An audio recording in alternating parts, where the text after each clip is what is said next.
అధికార YCP election commission నిబంధనలను ఉల్లంఘిస్తోందంటూ ఆరోపించారు ఏపీ బీజేపీ చీఫ్ పురంధరేశ్వరి. వాలంటీర్లు సీనియర్ సిటిజన్లతో ఓటు వేయించాలంటూ సీఎం జగన్ మంత్రి ధర్మాన ప్రసాదరావు చేసిన వ్యాఖ్యలపై ఈసీకి ఫిర్యాదు చేసినట్లుగా తెలిపారు. ఎన్నికలు పారదర్శకంగా నిర్వహించాల్సిన బాధ్యత ఎలక్షన్ కమిషన్దేనంటూ గుర్తు చేశారు. విజయవాడలోని బీజేపీ ఆఫీసులో రాష్ట్ర ఎన్నికల నిర్వహణ కమిటీ సమావేశం జరిగింది. దీనికి పురంధరేశ్వరి, జీవీఎల్తో పాటుగా అన్ని జిల్లాల బీజేపీ నాయకులు హాజరయ్యారు.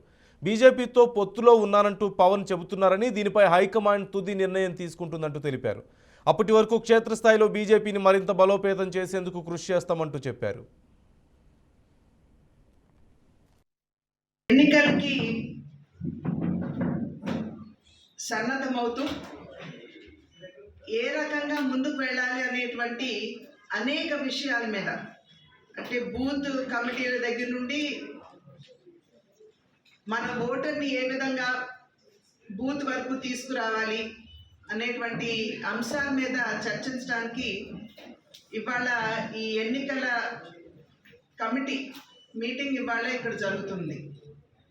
అయితే ఈ సందర్భంలో నిన్న మొన్న కూడా నేను చెప్పడం జరిగింది, ఏదైతే దొంగ ఓట్లకి సంబంధించినటువంటి ఆందోళన ఉన్నదో